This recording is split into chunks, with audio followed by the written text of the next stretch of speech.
Hi, I'm Chuck Berman. Somebody asked me recently, how do I make a composited image look realistic? It's really not difficult. I've opened up an image in Photoshop CS5. I'm going to use one of the new features to bring in a picture to composite in this scene. Now, what's the new feature? It's the mini bridge. So I can open the bridge from within Photoshop, and I'm going to take this image and just drag it into Photoshop. Now you can see that a couple of things. One, I've already knocked out the background of this. Secondly, this automatically comes in as a smart object. So what I'm going to do is I'm going to hold my Shift key down on this image and just grab the corner, and I'm going to shrink it down, and I'm going to put her over here.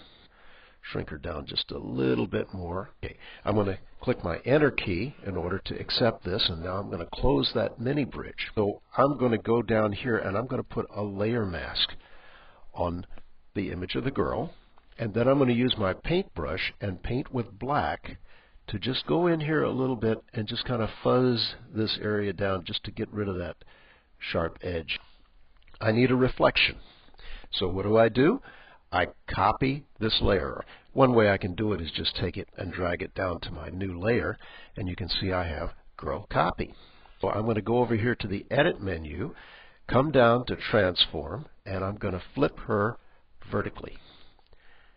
I'm going to switch over to my Move tool, and I'm going to move her down to give a reflection here. Let's go back to the original girl. I'm going to make her a little bit darker, and I'm going to use the exposure adjustment layer. What I'm going to do is hold my Option or Alt key down so that I can come up here and use this to create a clipping mask, so that the only thing that's affected is that one layer of the girl.